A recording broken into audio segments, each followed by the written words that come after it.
Hello and welcome to the Farmer's Guide podcast.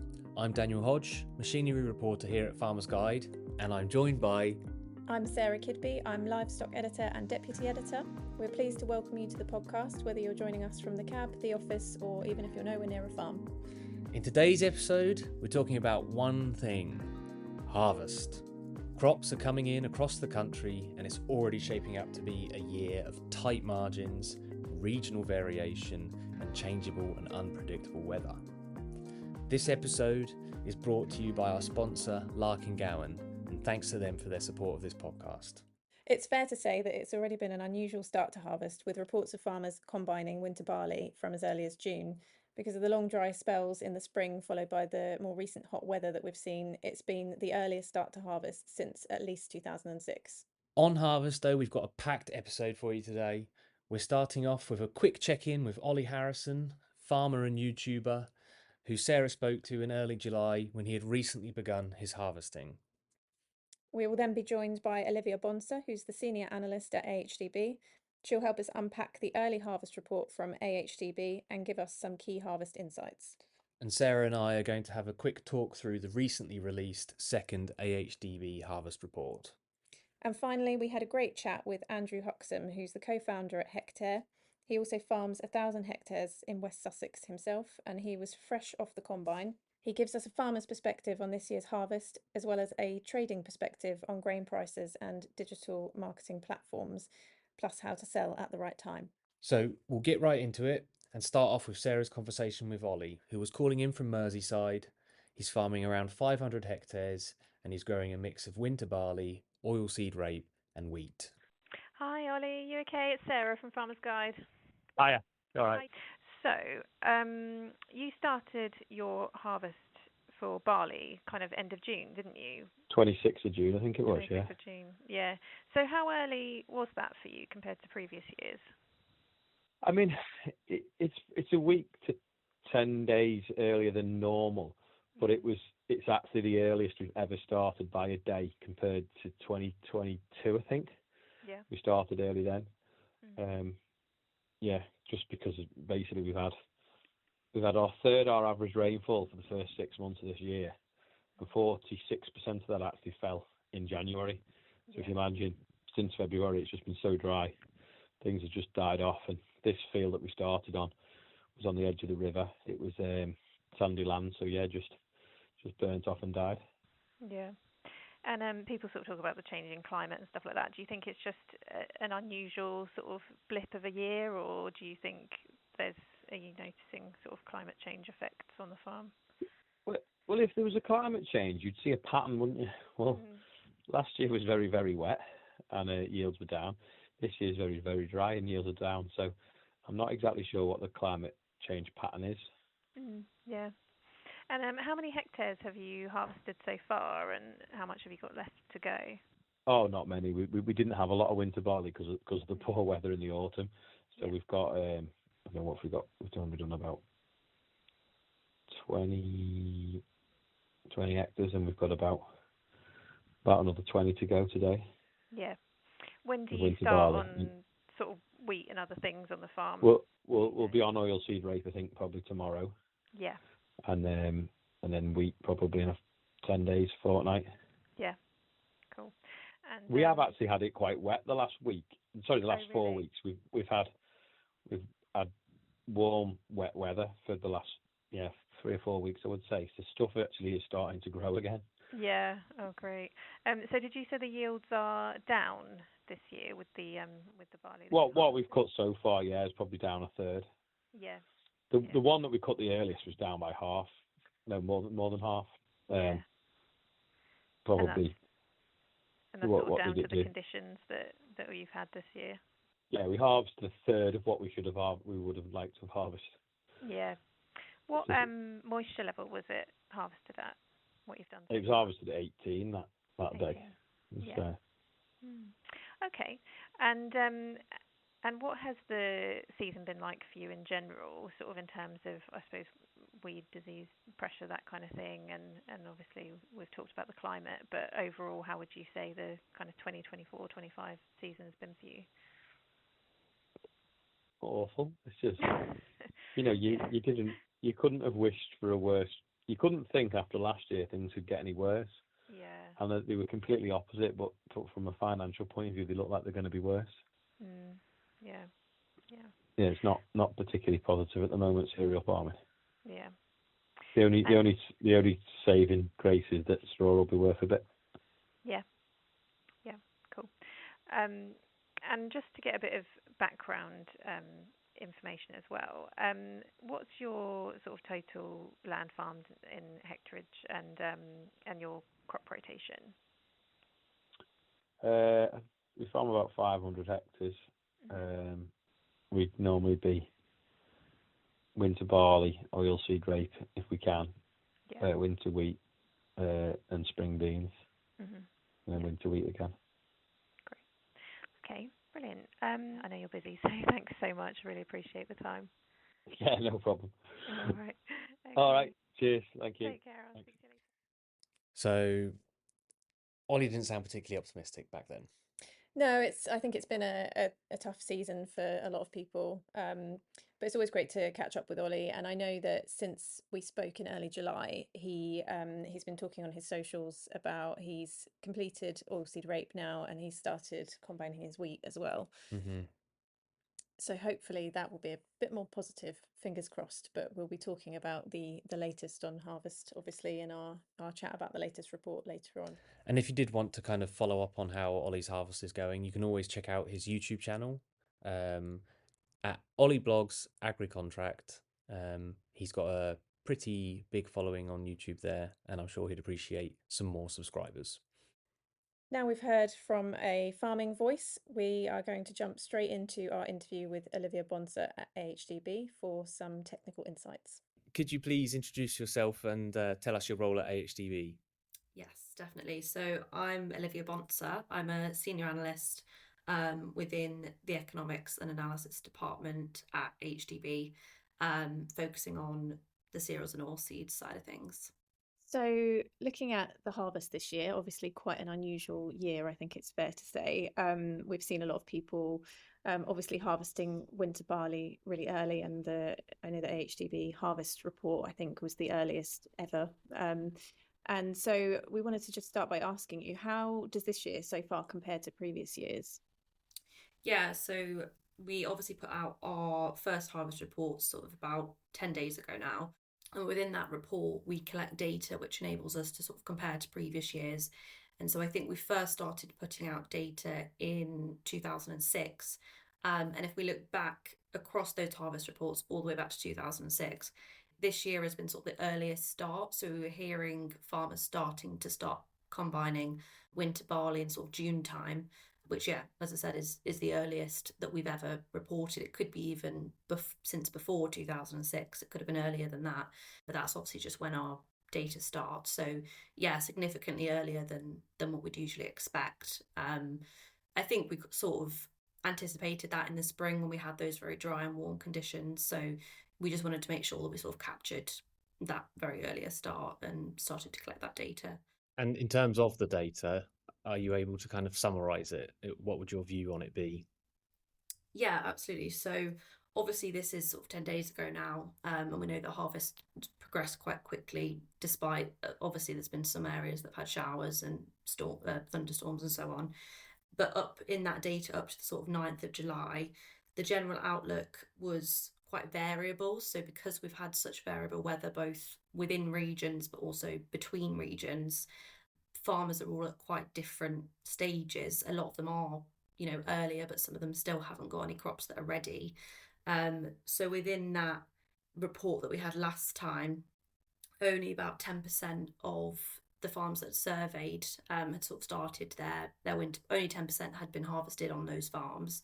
So it doesn't sound like a lot, but we know that anecdotally, there has been a bit more than that done now. And even at the time, potentially in some regions, they were a bit further ahead than others. I think as well, we're hearing that soil types making quite a difference. So those sort of drier, sandier soils where the soil hasn't been able to retain the moisture has probably struggled a bit more and maybe has progressed a bit quicker than the more sort of heavier clay soils. Has been better at retaining the soil. and probably haven't struggled as much. So I think probably the key thing at the moment is that it's very variable in what we're seeing across the country. So is that true of yield and quality as well of the crop?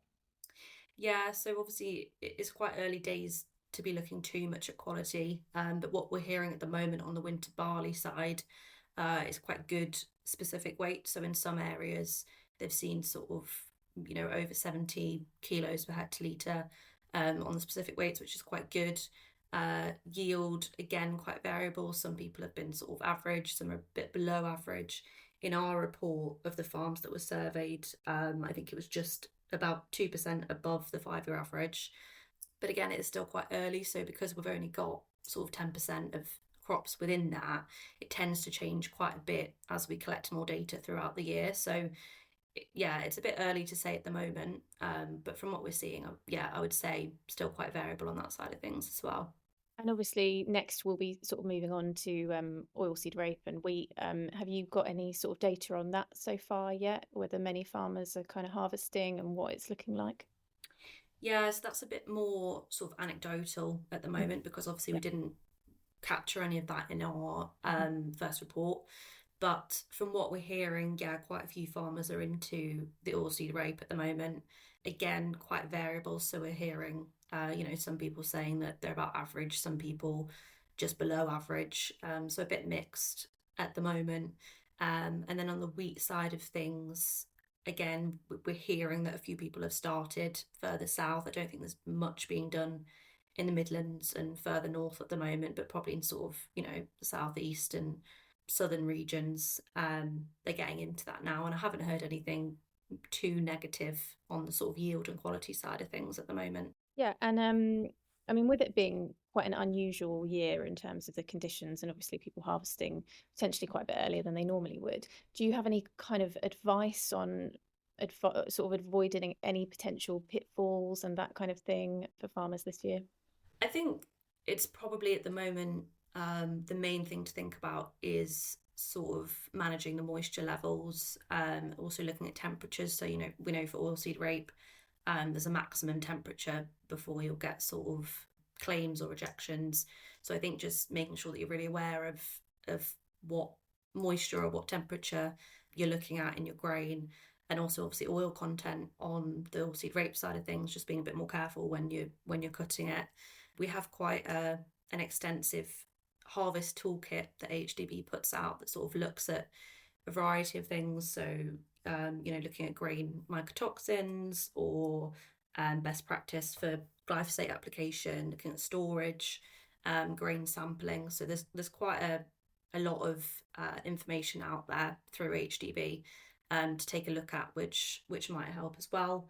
I think the straw side of things as well is a bit of a interesting topic at the moment because obviously because of that dry weather, we're not expecting to get a lot of straw. A lot of the crops are quite a bit shorter than what we'd usually expect. So I think it's that choice of whether you're sort of incorporating your straw or whether you're baling and what you do with that then. Straw prices are quite good at the moment. So yeah, there's quite a lot of information out there to look through. You mentioned straw prices, but have you had much insight into grain prices at the moment? Yeah, so obviously a lot of what we do within my team is looking at grain prices, and unfortunately it has been quite bearish recently. We haven't had too much support for sort of the global grains prices in general, and obviously that then feeds into our domestic market. It's quite normal though at this time of year to get a bit of pressure. So when sort of the US start harvesting and when Europe get going as well, we tend to see a bit of pressure. And then it's sort of a bit of a waiting game as to seeing what we get from that Northern Hemisphere harvest. And then we can sort of assess what the fundamentals are, what that means for the supply and demand balance in this season, and what that might mean moving forward for prices as well. So at the moment, they're quite steady and they're quite bearish. And how can farmers use those reports to kind of inform their decision making? I think it's sort of about, just piecing together what these drivers mean and what potential there is for fluctuations. At the moment, we're not seeing great changes in price. So if you sort of cast your mind back sort of 2-3 years ago when the Ukraine Russia war broke out, we saw quite big fluctuations in price, and it was quite a key time to be looking at grain marketing.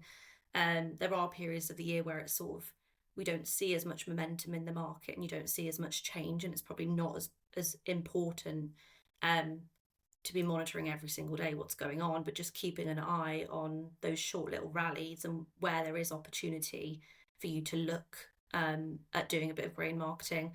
I think also we try to suggest that people look at their costings as well, and like look at that with their grain marketing. So, you know, trying to find those sort of break even points and what do you need to sell your grain at to be profitable, basically. At the moment, it obviously is really difficult when the prices are very low, and so I think it's just being aware of what those levels are and how you can try and achieve that. Are people holding off on selling because of the lower prices?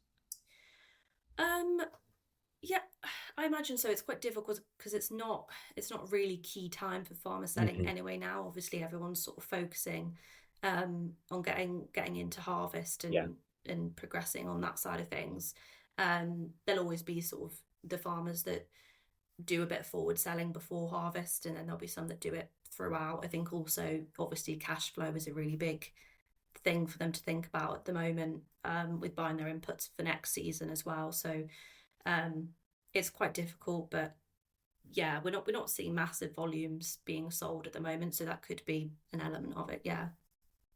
For people who are listening, where can they go to get all of the kind of latest information from AHDB? Where's the best place to get it? I think, to be honest, if you just go onto our homepage and then you can navigate to the cereals and oilseeds side of things, we're always putting any latest articles or sort of tools on there, and that's probably the easiest way to access it. If you're looking for sort of market information or our specific harvest progress reports, if you go onto AHDB and then cereals and oilseeds markets and prices, it will come up with all our sort of market specific work and those harvest reports that we've spoken about. And they'll easily be able to find your page just by Googling AHDB, for example. Yes, yeah, definitely. Brilliant. Okay.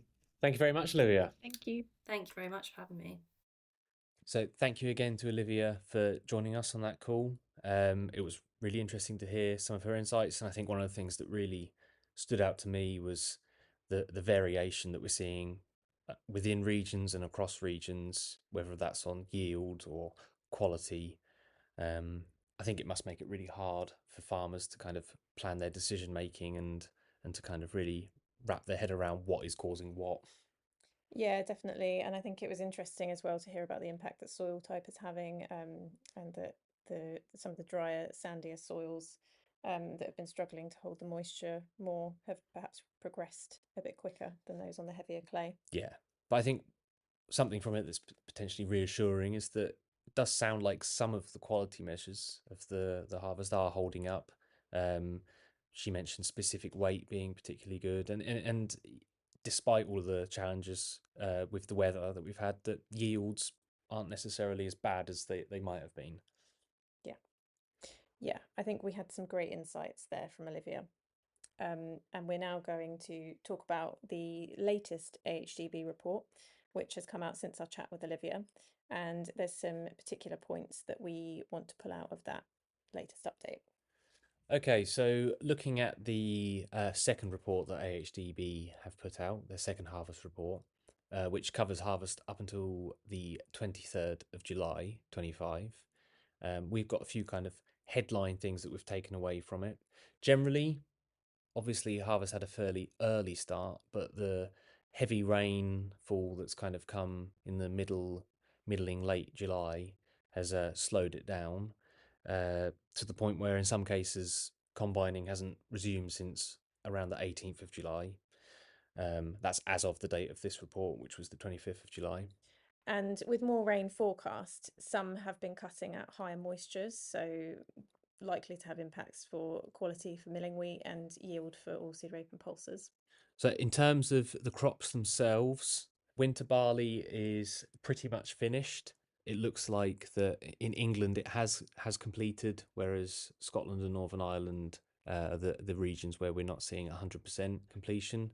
So generally quality has been pretty good. However, that same story of variability is holding true, with many farms being well below the average or many farms being well above the average. So it's difficult to kind of just take the averages at face value, but on the whole, it does appear that it's not been an absolute disaster for winter barley.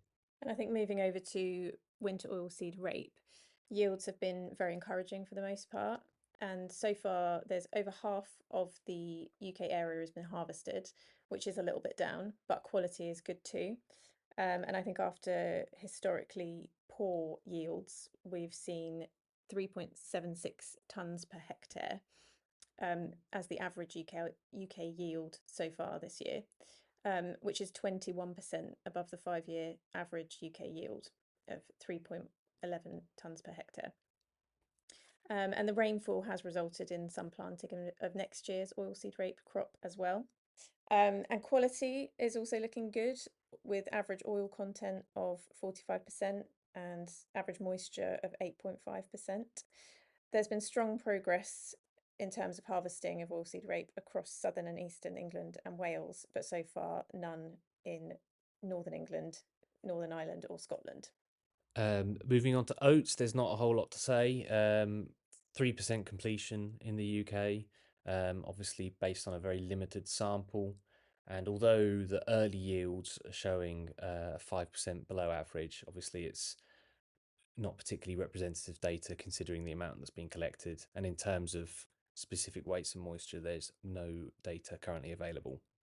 And it's a similar story really for winter wheat, although it is 11% complete. It's obviously still limited data available. However, that said, specific weights look good, with a high of 84 kilograms per hectolitre actually reported in one case, and an average to date of 78 kilograms per hectolitre.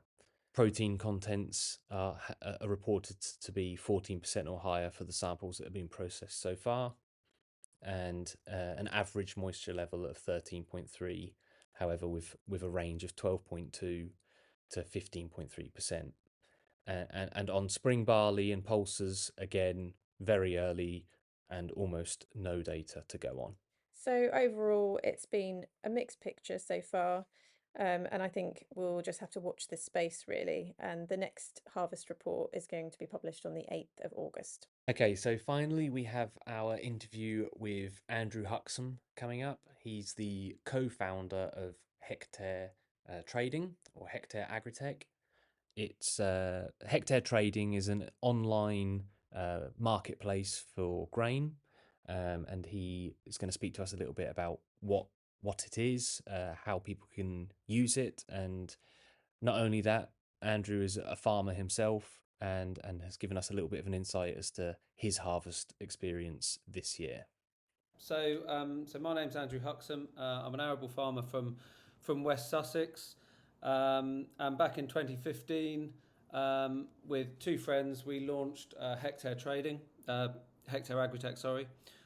We initially started with two marketplaces, one in the livestock sector, which was Sell My Livestock, and one in the arable sector, which was formerly called Graindex, has since been rebranded as Hectare Trading, is what people would know it as now. And back in 2015, there were three co-founders that started this business. So myself as the arable farmer, a friend, Dan Luff, who's a mixed farmer, but predominantly on the livestock side. And then the third one was Jamie McInnes, who is still CEO of Hectare Agritech and is the sort of tech brains behind it. He was running a sort of web consultancy business and building websites. So he's the tech side of it.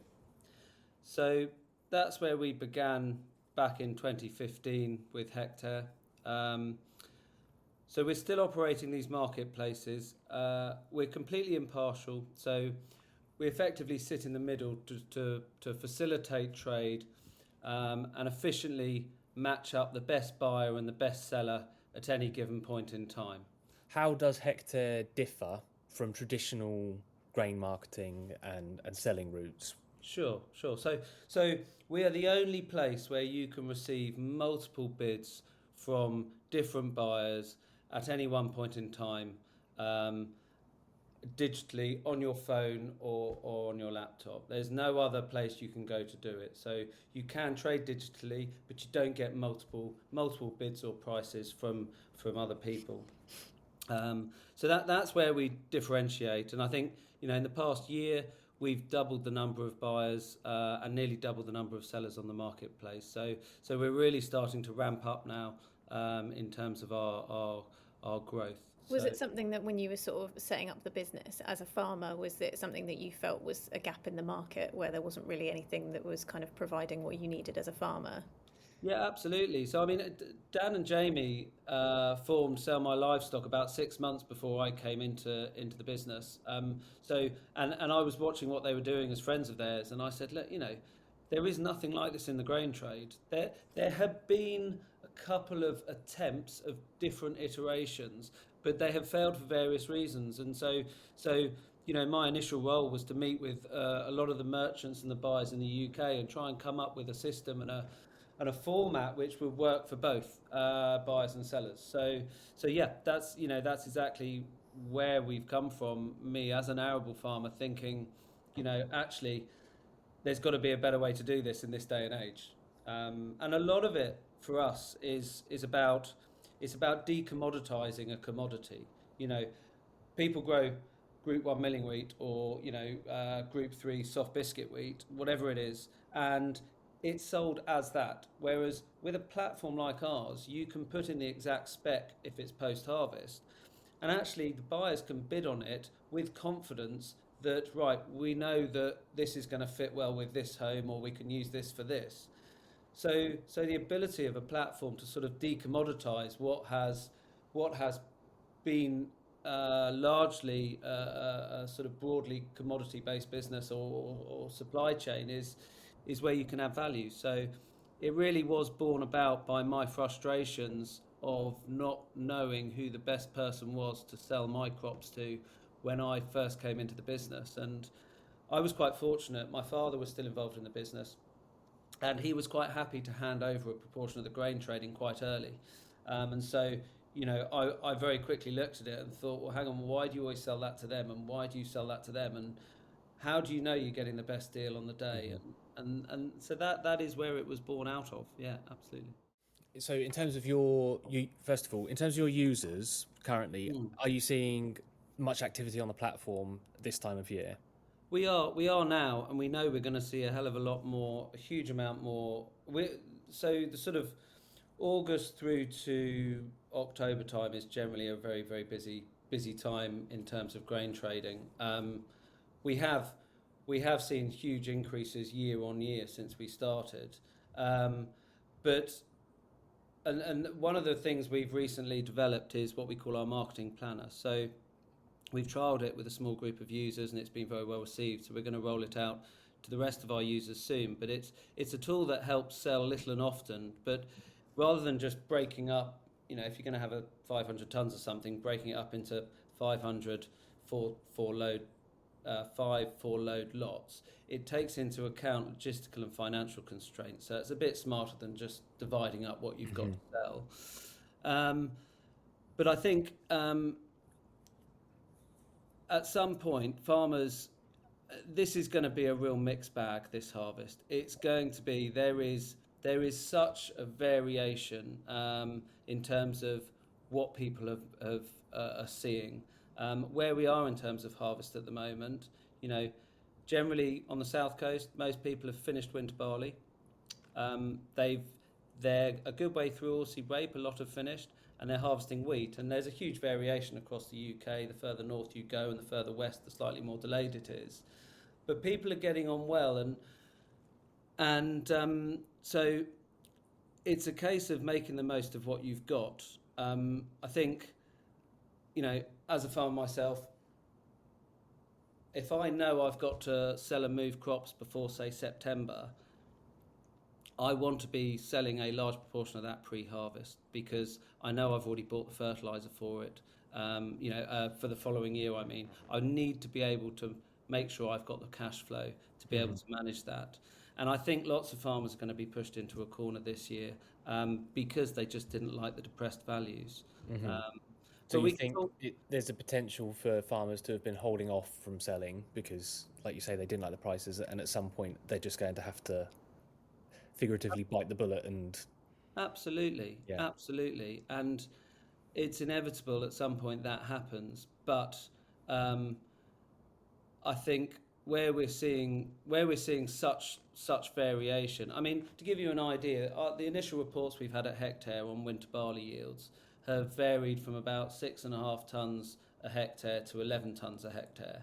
Some farms have said they've had really good yields. I think the last AHDB report suggested that yields were an improvement on last year for winter barley. Let's just talk about that initially. But for myself down here in West Sussex, I think we're about 9 or 10% down on yield. When you couple that with the depressed prices we're seeing, it makes the situation worse. So I know within our farm business at the moment that I am producing spring barley, winter feed barley at a loss. There is nothing I can do about that at this point in time. Now, I can make sure when I trade it on hectare trading, and I get the best price I can. And we often see £5-10, sometimes more, in terms of the spreads between the highest and the lowest bids. So that's one thing I can do. But although I think the problem is as well, the huge carryover has led to this just glut in the market at the moment. So there's nothing someone can do about it. I'm not overly pessimistic as a farmer, looking medium to long term, but it's a tough time for farms out there at the moment. And I think if I go back to some other cropping as well, we've pretty much completed oilseed rape harvest down here. The oilseed rape harvest was really good this year because it likes high levels of sunlight. I mean, all crops do, but where it's a winter sown crop, it can put up with a bit less rain. So for us, oil content was really high on oilseed rape. It was 46 to 47%. Some years when we don't get any sun during flowering, it's down to 44, and we're getting the oil bonus based on that. So while the picture's pretty dark for winter barley, actually, if you are a farmer that's stuck with growing oilseed rape and you've managed to fight off slugs, I think flea beetle pressure was lower last year, you've won the battle with the pigeons over the winter, there is a good chance that your oilseed rape harvest will more than make up for the losses on the winter barley. And that's important. I think there is the excellent, the good, bad and the ugly this year with harvest. So yeah, I think it's a challenging year, but at least we're having some good weather to try and get crops cut. Yeah. In good time and in a good state. Do you see digital trading like this becoming the norm in the UK? Yeah, absolutely. I think it will do. I think there are certain crops and certain situations where there may be a shift to a more sort of vertically integrated supply chain. So where more information is required about the crop potentially by the end user. But for a lot of combinable crops, absolutely. I think it's only a matter of time, and we're seeing the growth there that supports that. What's the kind of global picture like at the moment in terms of how, I guess, global events elsewhere are kind of impacting cereal harvests and prices and things like that? Yeah, it's an interesting time. I mean, the northern hemisphere sort of harvest is broadly in line with what we would expect it to be in terms of the timeliness of it. Although we're a bit earlier in the UK because of the weather we've had over the last few months, broadly US and places is more or less in line with where you would expect it to be. A lot of the trade, the main publication is the USDA report, which comes out, and the last one projected a tightening of global supply slightly, and consumption has been revised up, certainly on the wheat side. I mean, we did actually write an article recently on global harvests, which is published on wearehectare.com. So go into our news section, because there's a couple of good articles in there about these things. So I think in the medium to long term, certainly for wheat, the indications are of a tightening of supply, with a slight increase in consumption. So the medium to long term, I'm a bit more friendly towards, a bit more bullish about, marginally. But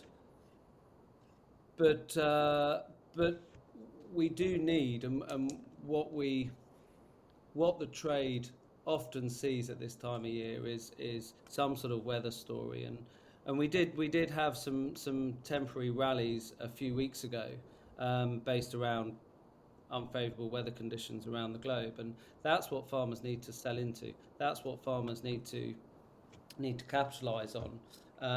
And again, that's where technology like hectare trading can help, because you can set up price alerts, either futures related or ex-farm value related. So you don't necessarily, if you register with us, you don't even have to keep an eye on the markets. You can just set up alerts and automatically get messages to your phone.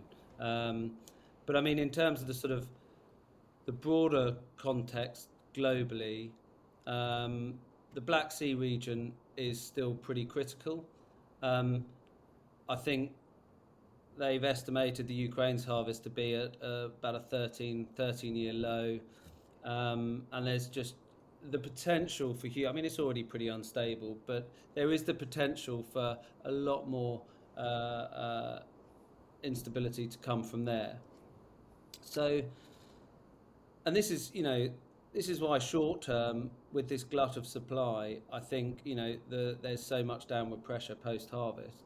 But actually, medium to long term, if you haven't got to move it for storage and cash flow constraints, you need to take advantage of these temporary market rallies. You need to take advantage of carries in the market where there are some, so that you're not always a spot seller and you're trying to sell, 2, 3, 4 months ahead, sometimes a lot more if the carry's there and it's worth it.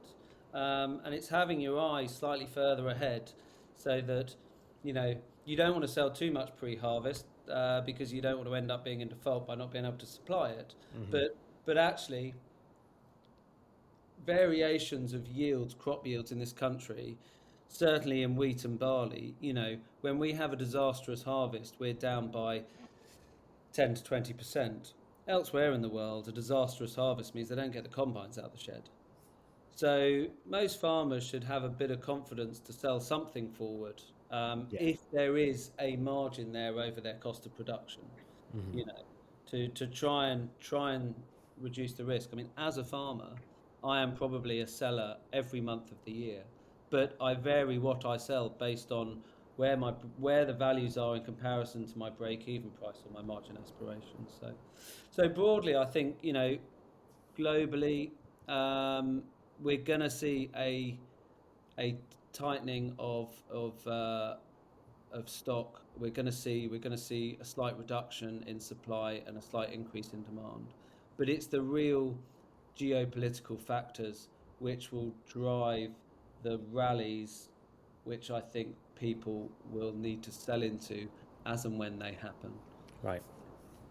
Could I just ask, just sort of a background on your farm? What's your hectarage and your crop rotation normally? Yeah, so we farm about 1,000 hectares, spread over lots and lots of different small farms around the sort of Chichester area. So probably 2/3 of what we farm is in the South Downs National Park, beautiful part of the world, and 1/3 of it is on the Chichester Plain, which is quite fertile veg land. You can grow anything down there. It's very, very productive land. So we have a huge range of soil types, which, when I look at my 5 or 10 year yield averages on the cropping within the farm business, I actually separate them out because they're not that comparable, just to try and gauge my expectations for this coming harvest. So we farm about 1,000 acres of combinable crops, and like most farming businesses, we've got countryside stewardship schemes, SFI schemes, and we try and make the most of those opportunities as well. And in terms of cropping, Group 1 milling wheat, malting barley, we grow spring beans. What else do we grow? Oilseed rape. We've never actually stopped growing oilseed rape. I know lots of farmers fell out of love with it, and actually our 5-year average is our average yields on oilseed rapes have been in decline for some times, and I understand why people have dropped out of it. But this year it will prop up some of the other crops in the rotation without a doubt. And I think there are lots of ways to mitigate risks of growing oilseed rape, but using organic manures has definitely helped to combat flea beetle pressure, and just having a big rotation, having a very wide rotation. That's we've never grown rape more than 1 in 5. Sometimes it's less. So yeah, that's a little bit about the farm business. Have you started on wheat yet this year, harvesting? We have. Yeah. No, we are well into the wheat. Probably 75% of the wheat has been cut. We are generally a bit earlier down here, but I know East Anglia, parts of East Anglia are well into it as well. The quality seems good. I mean, just like 2020, bushel weights are in excess of 80 kilos a hectolitre. There is a huge range in yields. We came out of one farm where we thought it looked really good, and we averaged less than 8 tonne a hectare, and the average on that farm is over 9. So we're down on yield hugely on that farm, but then we've gone into another block and we're going to average over 10 tonne a hectare, and that's still light chalky loam in the South Downs. So I'm trying to unpick what do you put that down to? Well, that's what we're trying to do. That's what farming's about, right? We're trying to unpick and work out why we're seeing these variances. A lot of it's to do with establishment and how well it's established in the autumn. But the underlying soil type, anything we've had on gravel, sort of between Chichester and the South Downs, that hasn't yielded well because it just ran out of steam in the last hot spell we had. So huge variations. A local farmer-owned cooperative here that stores about 30,000 tonnes. I spoke to them on Friday. They had about 50% of their farmer intake grain in last Friday. This time last year, they had only taken in 5%. Wow. So it is a very, very early harvest, really. Yeah. But no, yields are hugely variable. I'm like many farmers, I suspect, I'm slightly fearful of how the harvest will end, because it's the spring cropping towards the end of harvest which I think has suffered the most with the weather. So we have spring beans and spring barley, which aren't ready to harvest yet. Often we wouldn't harvest spring beans until September. It's all going to be in August now, I think. But those yields will be disappointing, I'm sure, because of the weather.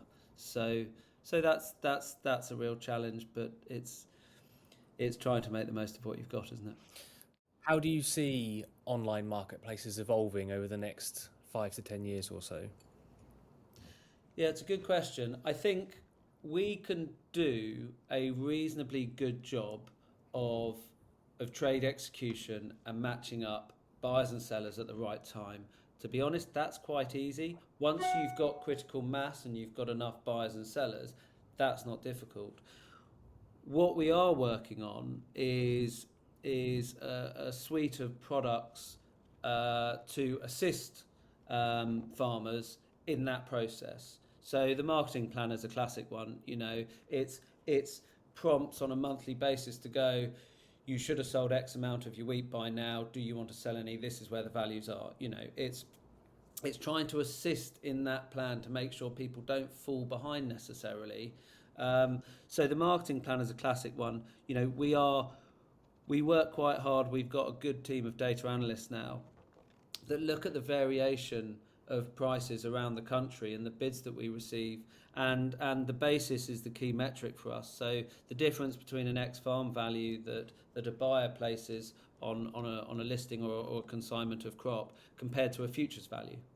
So we're monitoring the basis, which allows us to predict ex-farm values quite accurately now and see where the variations are.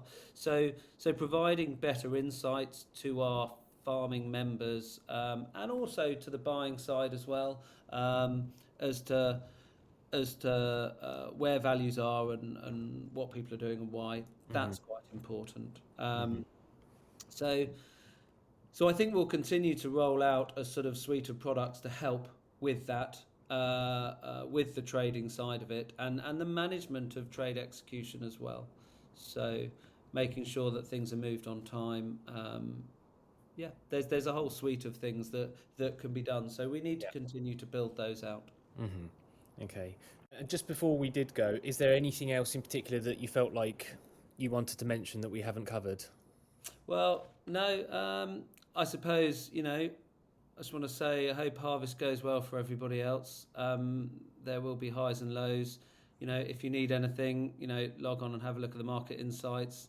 Have a look at the articles we've published on We Are Hectare, because there's some really good stuff on there about market rallies, as I've said. And the great thing about farming is, I have no doubt that next harvest will be very different. There'll be different weather, there'll be different values, different prices, and different challenges. But that's why we do it, and that's why we enjoy it. Every year's different. So. Excellent. Thank you very much. Thank Brilliant. you. Okay, so thank you very much to Andrew for coming on the show.